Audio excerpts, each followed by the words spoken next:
On Mother's Day, my daughter-in-law canceled my seat at the table and announced, "The real gift will be when that witch ends up in a nursing home."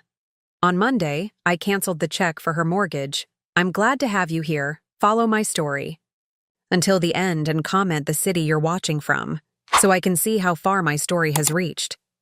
I stood in my kitchen, arranging delicate pink roses in a crystal vase I had saved for special occasions. My Mother's Day gift for Christine, my daughter-in-law.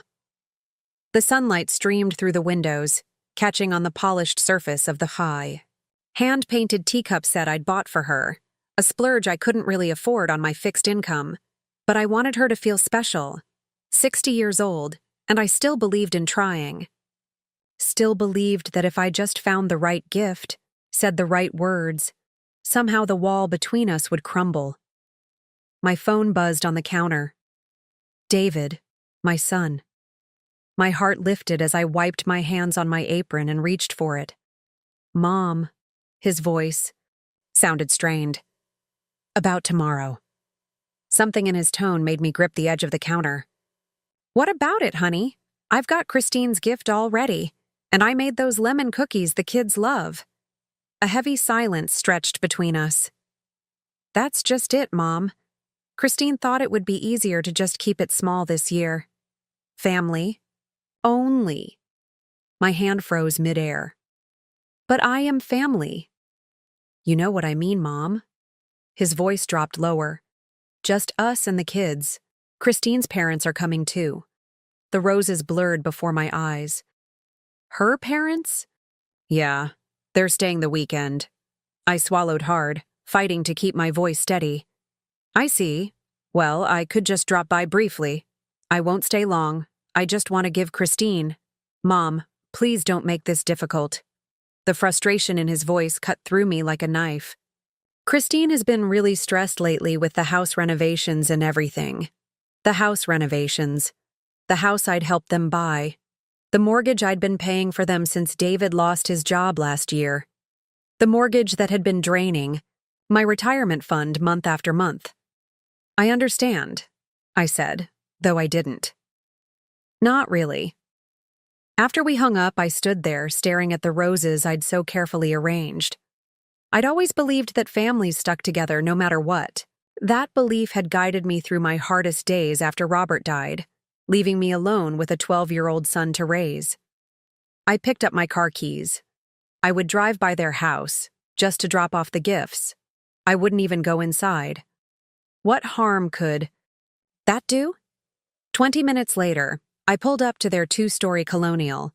The house was quiet, no sign of anyone. Maybe they were out shopping for tomorrow. I was about to leave the gifts on the porch when I heard Christine's voice drifting through the open window. "No, Mom, don't worry about her showing up." Christine's laugh was cold. "I made sure David told her to stay away." I froze, gift bag clutched, to my chest. "She's not invited this year." A pause. "Or any year, if I have my way." I should have left, should have walked away. But my feet remained rooted to the spot. "You know what would be a real Mother's Day present?" Christine continued, her voice dripping with contempt. "When that old Megara finally goes into a nursing home. That would be cause for celebration." The gift bag slipped from my fingers, the teacup set shattering on the concrete. I barely noticed the sound, barely felt the pain as a shard cut my finger. When I bent to pick up the pieces, that old Megara. I drove home in a daze, tears blurring my vision. Once inside, I collapsed onto my sofa, the weight of Christine's words crushing my chest. For years, I'd been making excuses for her behavior.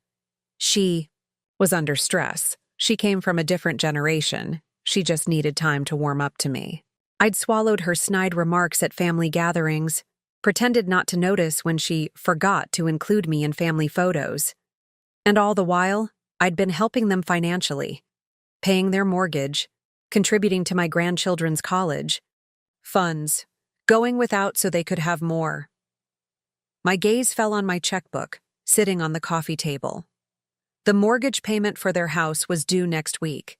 I'd already written the check, waiting to mail it out on Monday. I picked it up, staring at the amount. $2,100, nearly half my monthly income.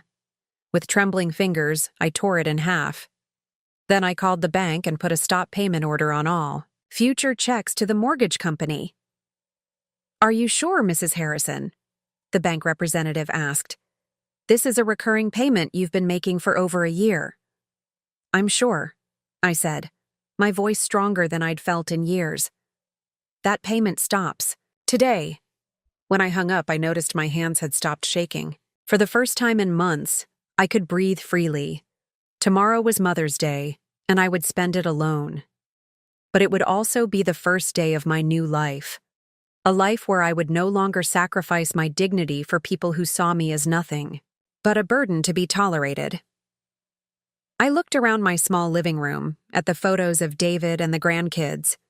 What would happen now? Would Christine allow me to see my grandchildren again once she realized the money had stopped? The thought pierced my heart like a physical pain.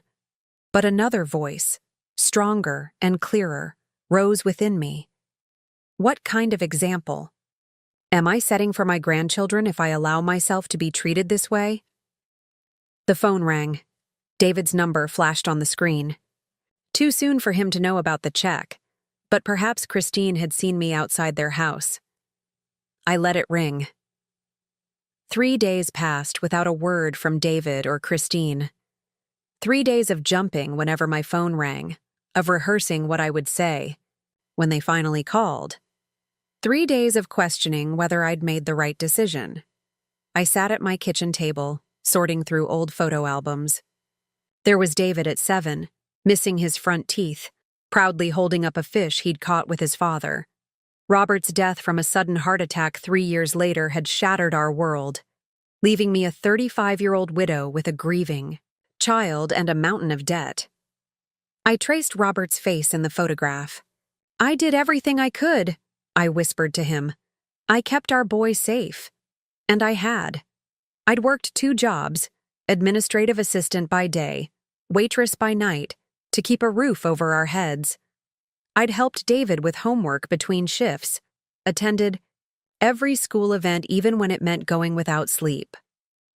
I'd taken out a second mortgage on our house to pay for his college education. I never remarried, though there had been opportunities. My life revolved around David, around giving him the future Robert and I had dreamed of for him. When he met Christine in his senior year of college, I was thrilled. She was ambitious, confident, studying business. She had plans. What I didn't realize then was that her plans had always included my money, not me. The wedding was the first sign.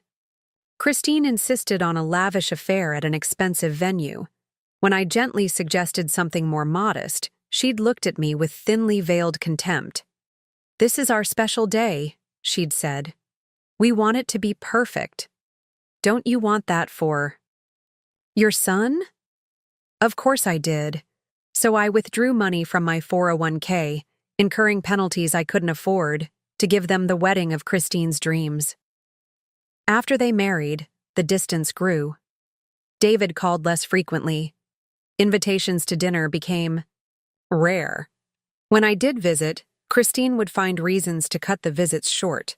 There was always something. She had a headache, the kids were overtired, they had plans they'd forgotten about. Yet when they needed financial help, suddenly I was family again. 3 years ago, when they wanted to buy the Colonial in the upscale neighborhood, David had come to me, eyes downcast. "The bank won't approve us for the full amount," he'd admitted. "But it's the perfect house, Mom, in the best school district for the kids." I'd offered to help with the down payment, draining the last of my savings. But then David lost his job in the tech industry, downsizing, and they couldn't make the mortgage payments. Christine refused to move to a more affordable house. That's when I started paying their mortgage, a temporary measure that somehow became permanent. The phone rang, startling me from my memories. David's number flashed on the screen. This time I answered, "Where's the mortgage payment?" No greeting, no. "How are you, Mom?" Just anger. "Hello to you too, David. I said, my voice calmer than I felt. Mom? The bank called. They said the payment is past due. What's going on? I took a deep breath. I'm not making the payment anymore, David. What? His voice rose. You can't do that. Actually, I can. It's my money. But we had an agreement. You said you'd help us. That was before I heard what Christine really thinks of me. The words tumbled out before I could stop them. Before I found out I was uninvited from Mother's Day while her parents were welcome. Before I heard your wife say that me going to a nursing home would be a real cause for celebration. Silence. Then, you were spying on us? The accusation stung. No, David. I came to drop off gifts, and Christine was talking loudly enough for the neighbors to hear.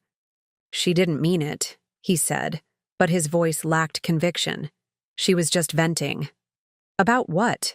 What have I ever done to her except give and give until there's nothing left for me? Another silence.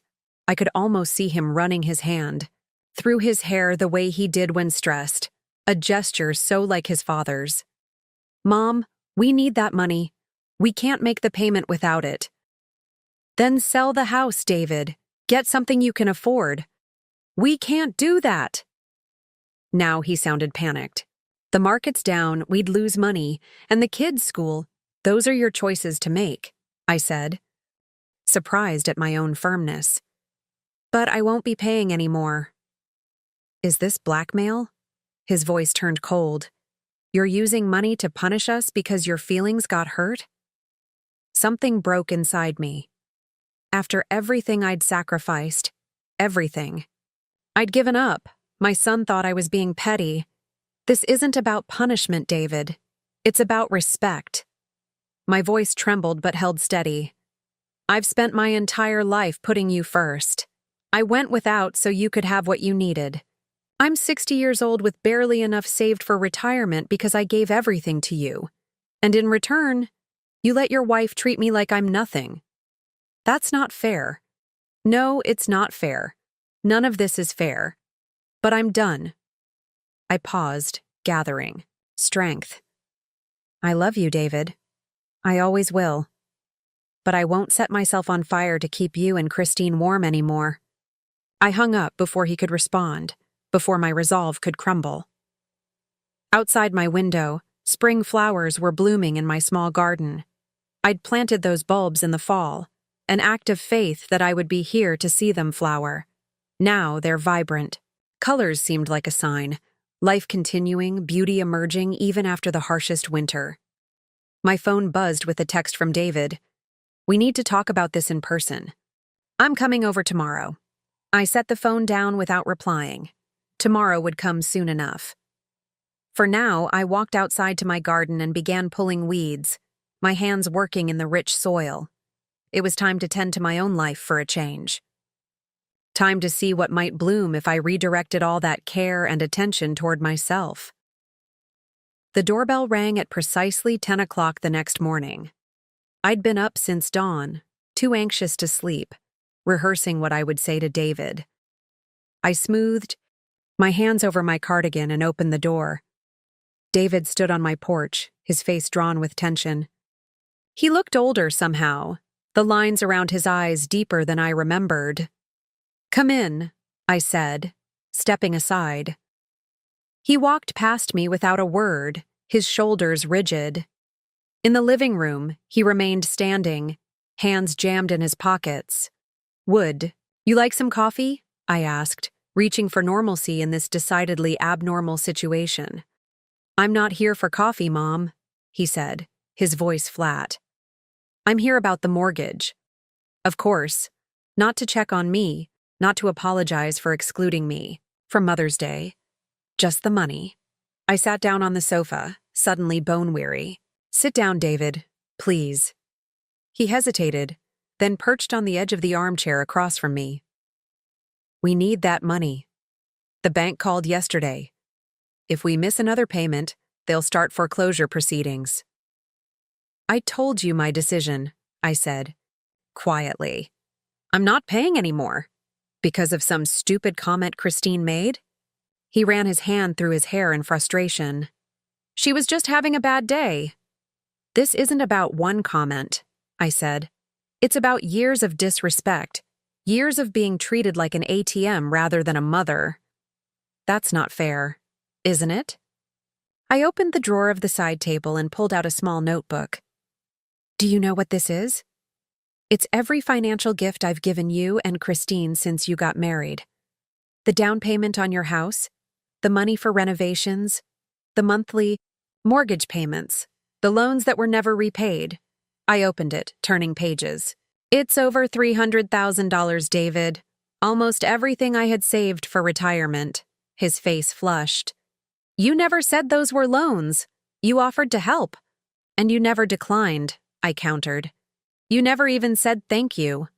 And all the while, Christine was making it clear how little she valued my presence in your lives. That's not true, David protested, but his eyes wouldn't meet mine. Last Christmas, I said, she accidentally forgot to tell me dinner had been moved up 2 hours.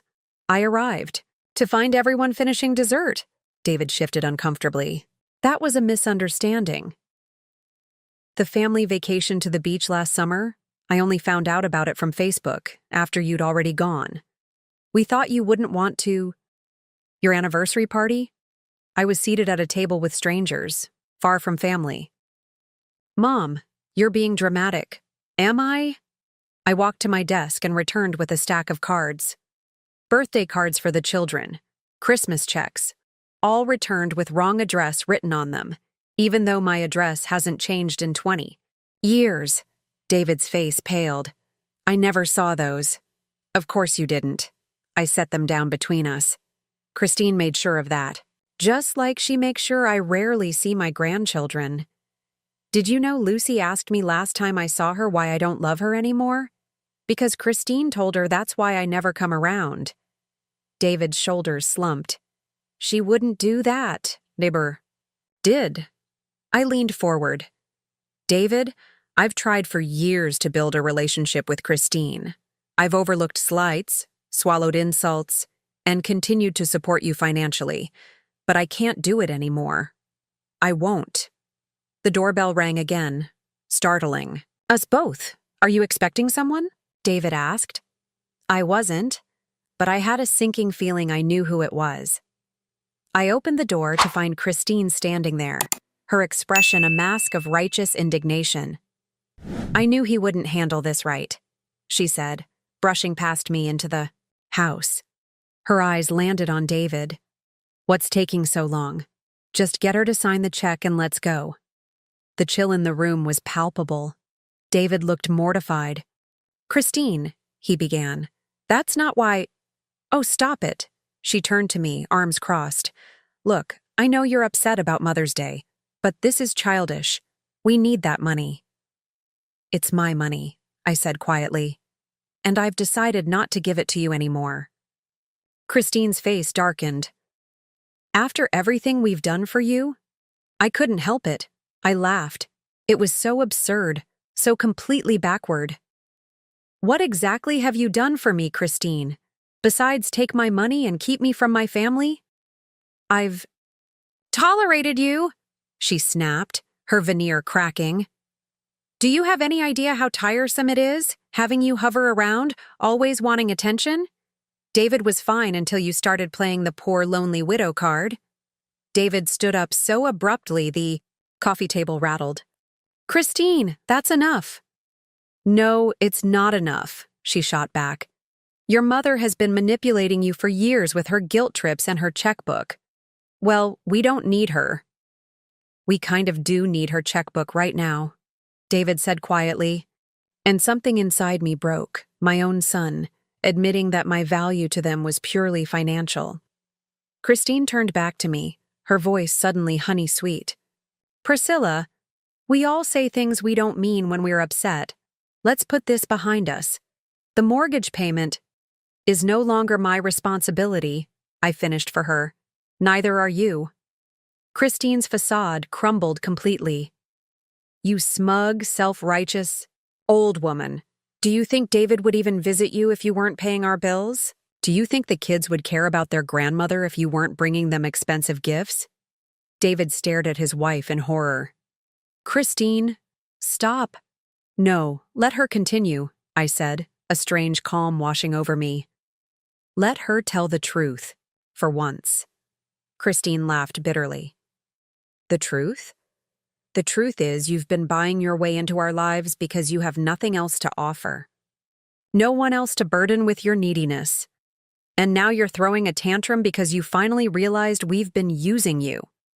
The silence that followed was absolute. David looked like he'd been struck. Christine's chest heaved with anger. And I felt oddly liberated. Thank you for your honesty, I said, my voice steady. Now I'd like you both to leave. Mom, David began, but I held up my hand. I've heard enough, I said. We have nothing more to discuss. Christine grabbed her. Purse? Fine, come on, David, she's made her choice. David hesitated, torn between wife and mother. David, Christine's voice was a whip. Now. He looked at me, then followed her to the door. But before stepping out, he turned back. I didn't know, Mom. About the cards, about what she said to Lucy. I swear. I nodded once. Whether I believed him or not no longer mattered. When the door closed behind them, I sank onto the sofa, trembling not with sadness, but with a fierce, unexpected pride. I had finally stood my ground. The mask had fallen. Now it was time to see what lay beneath. The weeks following that confrontation passed in a strange haze. I moved through my days mechanically, grocery shopping, tending my garden, watching television programs I barely registered. The silence of my phone was deafening. No calls from David, no pictures of the grandchildren, no demands for money. The silence hurt, but less than I expected. There was a curious freedom in it, too. I was folding laundry one Wednesday afternoon, when my doorbell rang. Opening it, I found Lucy, my 11-year-old granddaughter, standing on my porch, her bike thrown haphazardly on the lawn behind her. Lucy! I gasped, pulling her into a hug. What are you doing here? Does your father know where you are? She shook her head, her eyes brimming with tears. Dad and Mom are fighting all the time, about the house and about you. I heard Dad tell Mom that the bank is going to take our house away. My heart sank. So it had begun. The foreclosure proceedings. I miss you, Grandma, Lucy said, burying her face against my shoulder. Mom said you didn't want to see us anymore, but I knew that wasn't true. I led her into the kitchen and set about making her favorite, hot chocolate with extra marshmallows, even though it was warm outside. Some situations required comfort food. Your mother wasn't telling the truth, I said gently, setting the mug in front of her. I've missed you terribly, Lucy nodded, sipping her cocoa. Dad's really sad all the time. He lost his job again last week. Mom keeps crying about the house.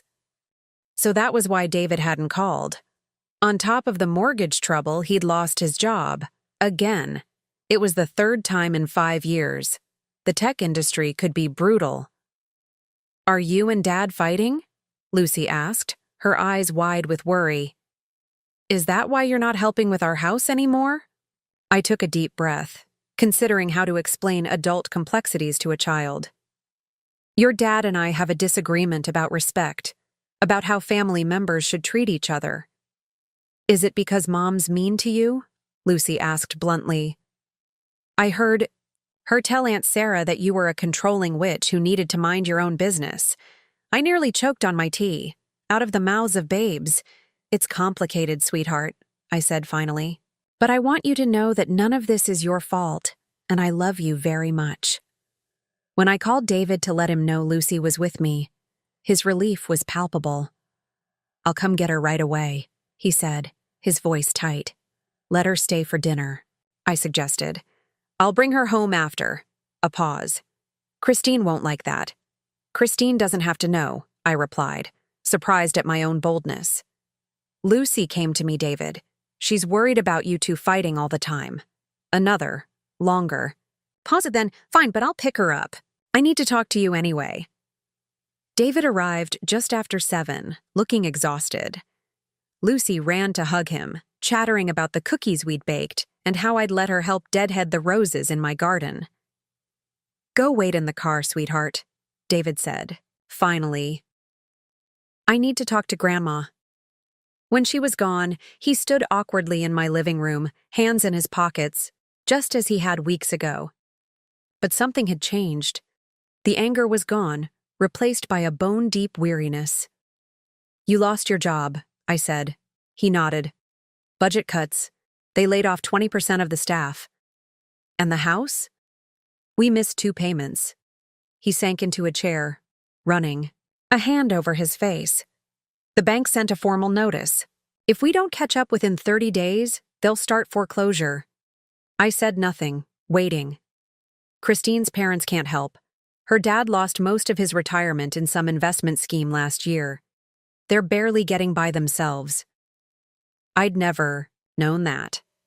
Christine always spoke of her family as if they were financially secure. We're going to have to sell, David admitted.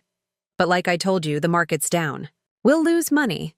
Maybe walk away with nothing after the bank gets its share. I'm sorry, I said, and I meant it. Not sorry enough to open my checkbook again, but sorry for the stress he was under. He nodded, then reached into his pocket and pulled out a crumpled envelope. I found these in Christine's desk drawer. I was looking for the mortgage paperwork and found, well, these. I opened the envelope to find birthday cards, Christmas cards, all from me to the children, all unopened. There were more, David said quietly. Going back years, she kept them all. Said she was protecting the kids from my manipulative mother. My hands trembled as I looked at the colorful envelopes, each containing gifts and notes of love that had never reached their intended recipients. I didn't know, David whispered. I swear I didn't know she was doing this. What about everything else? I asked. The way she spoke to me? The accidental exclusions from family events? He looked away. I knew about some of it. I told myself she was just territorial, that she'd warm up to you eventually. He met my eyes again. I didn't want to see it. It was easier to believe everything was fine. And now? David sighed heavily. Now everything's falling apart. Christine blames me for not handling you better, for letting you cut us off financially. She says if I'd been a better son, none of this would have happened. The irony was almost painful. After all those years of sacrifice, of putting David, first I was being cast as the villain for finally saying, enough. What do you want from me, David? I asked directly. I don't know. He stood restless. I don't expect you to bail us out again. I don't have the right to ask that. No, I agreed. You don't. But I don't want to lose you, he said, his voice breaking. The kids need their grandmother. And I need my mom. Need. Not want. Need. The word struck me. All these years, I'd been needed for what I could provide. Money, childcare, emotional support. Always giving, rarely receiving. I spoke to a lawyer last week, I said, changing the subject. About the house. David's head snapped up. A lawyer? Why? Because I've contributed over $150,000 to that house, I said. The down payment came from me. I've been making mortgage payments for 18 months. That gives me a financial interest in the property. David paled. You're suing us? No, I said. But I wanted to know where I stood legally. The lawyer said I could make a claim against any proceeds from the sale. Or I could take partial ownership. Partial ownership? David repeated, confused. I could put money in to stop the foreclosure in exchange for a legal stake in the house, I explained. Not a loan, actual co-ownership. Hope flickered across his face. You'd do that? I'm considering it, I said carefully, but there would be conditions. What conditions? First, I would have regular, unimpeded access to my grandchildren. He nodded quickly. Of course. Second, I would be treated with respect. No more forgetting to invite me to family events. No more intercepted cards and gifts. Another nod, more somber. And third, I said, looking him straight in the eye, Christine would need to apologize. Not a fake apology, not a performance for your benefit. A genuine acknowledgement of how she's treated me. David's face fell. She'll never do that. Then, I guess we've reached an impasse, I said, rising to show him out. Because I won't compromise on my dignity anymore, David. Not even for you. He left with Lucy, shoulders slumped in defeat. That night, I sat in my garden as dusk fell, watching. Fireflies dance among my rose bushes. I thought about the house, about the grandchildren, about the complicated knot of love and resentment that tied me to my son. I hadn't said no, but I hadn't said yes either. For once, I was putting myself first, and it felt both terrifying and… Right, my phone buzzed with a text from David. Can we talk again tomorrow? Just us. I typed back a simple yes. Whatever happened next, I would face it on my own terms. The price of dignity was high, but I was finally willing to pay it. David arrived at my house the next morning, alone. I noticed immediately that he wasn't wearing his wedding ring. Coffee? I offered, trying to keep things normal, whatever normal was these days. He nodded, following me into the kitchen. We sat across from each other at my small table, the silence hanging heavy between us. Christine and I had a huge fight last night, he finally said, staring into his mug. About the cards she kept from the kids, about how she's treated you. I wrapped my hands around my own coffee, feeling its warmth. I'm sorry it's come to this, David. I told her what you said, about helping with the house in exchange for respect and an apology. He looked up, his eyes red-rimmed from lack of sleep. She said she'd rather live in a cardboard box than apologize to you. Despite everything, that stung. I see. I don't think she meant it, David said quickly. She's just proud and scared. She's never had to worry about money before. That's not true, though, is it? I said gently. You said her parents are struggling, too. David looked surprised. How did you know that? You mentioned it yesterday, that her father lost his retirement savings. He frowned, confusion crossing his face. I didn't know about that until last week. Christine always said her parents were doing great, that they were self-made, unlike you, who… He stopped abruptly. Unlike me? Who what? I pressed. Who… Coasted on Dad's life insurance and played the victim card, he admitted, looking ashamed. That's what she's been saying for years. I nearly laughed. Robert's life insurance had barely covered the funeral expenses. Everything I had, I'd earned, through decades of hard work. David, your father's life insurance was $25,000. It paid for the funeral and kept us afloat for about 3 months. After that, I worked 2 jobs to support us. I know, he said quietly. I remember. Then why would you believe her? He had no answer for that. Where are you staying? I asked, changing the subject. At a motel near work. Well, near where work used to be. He gave a hollow laugh. I told Christine I needed space to think. And the children? They're with her. I'm going to see them this weekend. He hesitated. I was hoping you might come with me. They miss you. My heart leapt at the thought of seeing my grandchildren, but caution held me back. What about Christine? She'll be at her yoga class. It's the one thing she won't give up, even with our money. Problems. So we're sneaking around behind her back? The idea didn't sit well with me. That's not a solution, David. I know. He ran a hand through his hair, a gesture so reminiscent of his father that my heart ached. But I don't know what else to do. She won't bend, and you won't bend, and the kids are caught in the middle. I sighed. He was right about one thing. The children shouldn't suffer because of adult conflicts. All right, I agreed reluctantly. But only this once. After that, we need a real plan. Thank you. He looked relieved, then hesitant. Mom, about the house. What exactly did the lawyer say? That I have options, I answered carefully. Given how much money I've put into it, I could make a legal claim? Would you? His voice was small.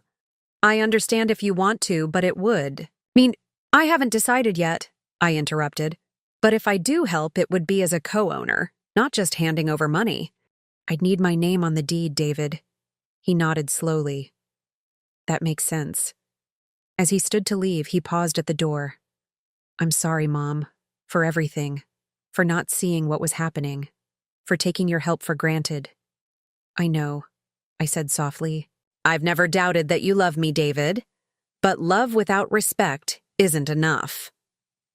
After he left, I went into my spare bedroom, which had become something of a storage room over the years. Boxes of old photographs, Robert's books, mementos from a lifetime. It was time to sort through them, to decide what to keep and what to let go. In one box, I found an old sketchbook. Art had been my passion before marriage, before motherhood, before the countless responsibilities that had swallowed my days. I'd been good once, good enough that my high school art teacher had encouraged me to apply to art school. Instead, I'd gotten a practical degree in business administration, met Robert, gotten married at 22. The sensible path. The expected path. I flipped through the yellowed pages, surprised by the talent evident in those old drawings. Portraits, landscapes, still lifes rendered in careful charcoal strokes. Why had I stopped? On impulse, I drove to the art supply store downtown. The owner, a woman about my age with silver hair and paint-stained fingers, helped me select pencils, charcoal, watercolors. Getting back into it? She asked as she rang up my purchases. After 40 years, I admitted. I don't know if I still can? She smiled, handing me the bag. It's like riding a bicycle. The muscle memory is there, waiting for you to wake it up. That evening, I set up a small easel by the window and began to sketch the view of my garden. My strokes were hesitant at first, rusty from disuse. But gradually, as the sunset painted the sky in shades of pink and gold, something inside me remembered. Something woke up. The next day, I visited the community center and found they offered art classes 3 times a week. I signed up immediately, ignoring the flutter of nervousness in my stomach. When was the last time I'd done something purely for myself? By week's end, I'd attended my first class, watercolor basics. The instructor, a gentleman named Ellis with kind eyes and patience to spare, had praised my natural sense of composition. You've done this before, he'd said, and I'd nodded, unable to explain the complex emotions that simple acknowledgement triggered. In class, I met Martha, a widow like me, who invited me to join her and some friends for coffee afterward. I surprised myself by saying yes. The coffee shop was warm and inviting, filled with the rich aroma of freshly ground beans.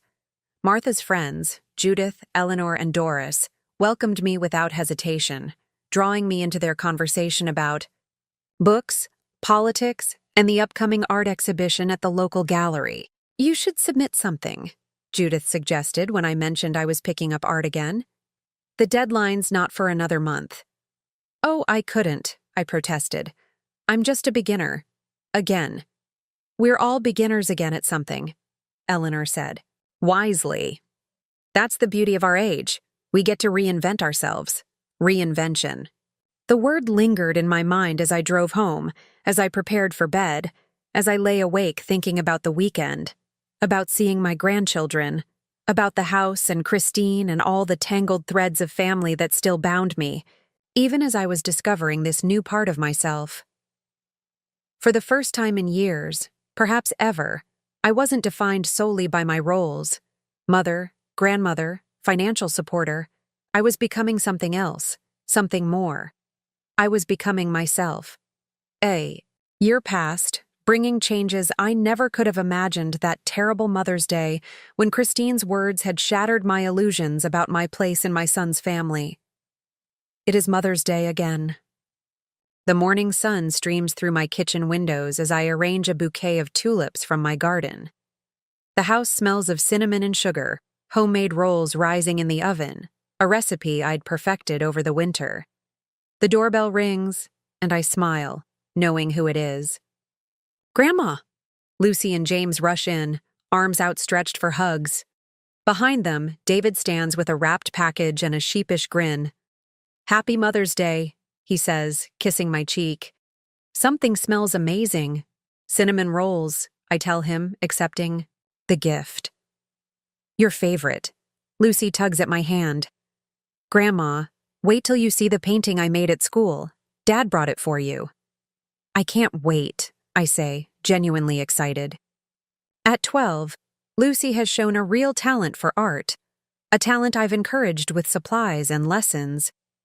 As we settle in the living room, so much brighter now with my own watercolor landscapes hanging on the walls, I can't help marveling at how much has changed. The house, David and Christine's beautiful colonial, had gone into foreclosure after all. Despite my lawyer's assurance that I had a valid claim on the property, I chose not to pursue it. Some prices were too high, even for justice. David and Christine separated 2 months after our confrontation. The combination of financial stress and exposed lies proved too much for their marriage. Christine moved in with her sister in California, taking the children with her. David found an apartment near his new job, a step down from his previous position, but steady work at a smaller tech company. The separation wasn't easy on anyone. The children called me weekly, their voices full of confusion and hurt. Christine, surprising us all, hadn't poisoned them against me. Perhaps losing everything had humbled her, or perhaps she simply lacked the energy for ongoing warfare. David visited them monthly, and gradually, a co-parenting routine emerged. Then, 6 months ago, Christine announced she'd met someone new. She wanted to stay in California permanently, but was willing to let the children spend summers and holidays with their father. David had been devastated, both by the finality of his marriage ending and by the prospect of seeing his children only part-time. But he'd also found a strange new resilience. Mom, he'd called me one night, his voice stronger than I'd heard in months. I'm going to ask for full custody. Are you sure? I'd asked, concerned about what that would mean for him and for the children. I'm sure, he'd said. Christine's not a bad mother, but her life is going in a different direction now. And the kids miss home, their friends, their schools. They miss you. That last part had brought tears to my eyes. To everyone's surprise, Christine hadn't fought him. She'd agreed to let the children return to their father, with generous visitation, rights for herself. Her new relationship was moving quickly, and her new partner had children of his own. A ready-made family was apparently more appealing than fighting for custody of her existing one. And so, 3 months ago, Lucy and James had returned home with their father. David had found a modest house to rent, not far from my own. And suddenly, I was back in their lives, not as a checkbook, but as a grandmother. A real one, who picked them up from school sometimes, who taught Lucy watercolors and helped James with his science projects. Open your gift, Mom, David urges now, pulling me from my reflections. I unwrap the package to find a beautifully framed photograph of me with the children, taken at the art show where one of my paintings had won an honorable mention. We're all, beaming at the camera, Lucy and James pressed against me, my arms around them, happiness captured in amber. It's perfect, I whisper, tears threatening. David helps me hang it in the place of honor above the fireplace. The children rush outside to play in the garden while we finish preparing lunch. I got the promotion, David says casually as he slices strawberries for the salad. David, that's wonderful, I exclaim. Why didn't you tell me right away? He shrugs. but I can see the pride in his stance. Wanted to save some good news for today. I'm so proud of you, I tell him, and mean it. I couldn't have done it without you, he says quietly.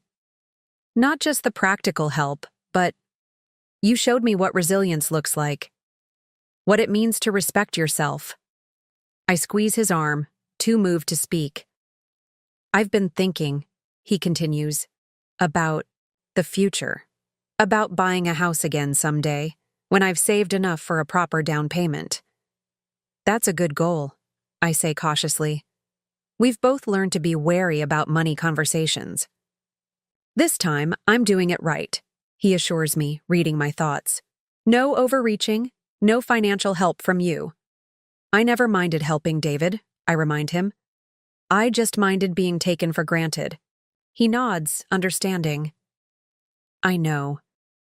But I need to do this on my own. For myself. And to show the kids that you don't need to live beyond your means to be happy. It's a lesson that took him 40 years to learn. But I'm grateful he finally has. The children burst back in, bearing dandelions they've picked from the lawn. For the table, Lucy announces, arranging them in a small vase with the seriousness of a professional florist. We sit down to lunch, a simple meal of quiche, salad, and my homemade rolls. Before we eat, David raises his glass of sparkling cider. To Mom, he says, his eyes meeting mine, for teaching us what truly matters. The children echo the toast enthusiastically, and I blink back tears as I raise my own glass.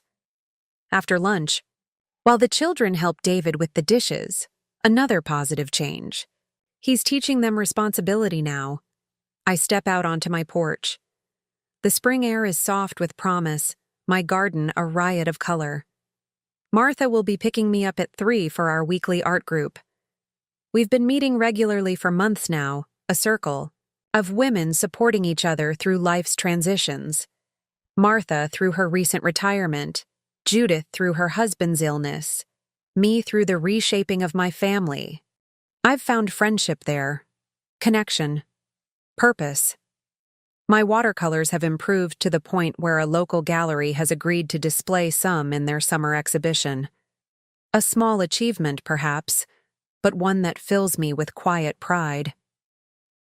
Inside, I hear the children laughing, David singing off-key to some pop song on the radio. The sounds of family, my family, rebuilt on a foundation of mutual respect rather than obligation. Last week, I'd received a card from Christine. A proper apology, years too late, acknowledging the hurt she'd caused. I appreciated the gesture more than I'd expected to, though I had no desire to resume any close relationship. Some bridges, once burned, are better left as ashes.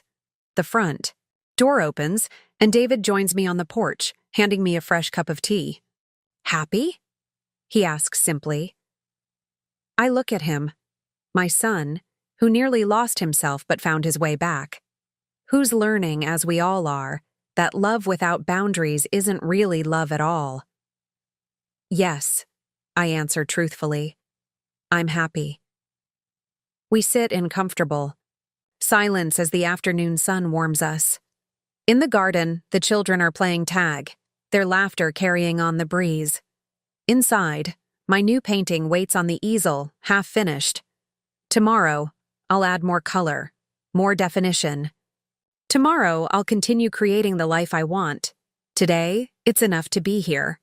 Present, respected, loved not for what I give, but for who I am. The price of dignity was high. But oh, how worth it.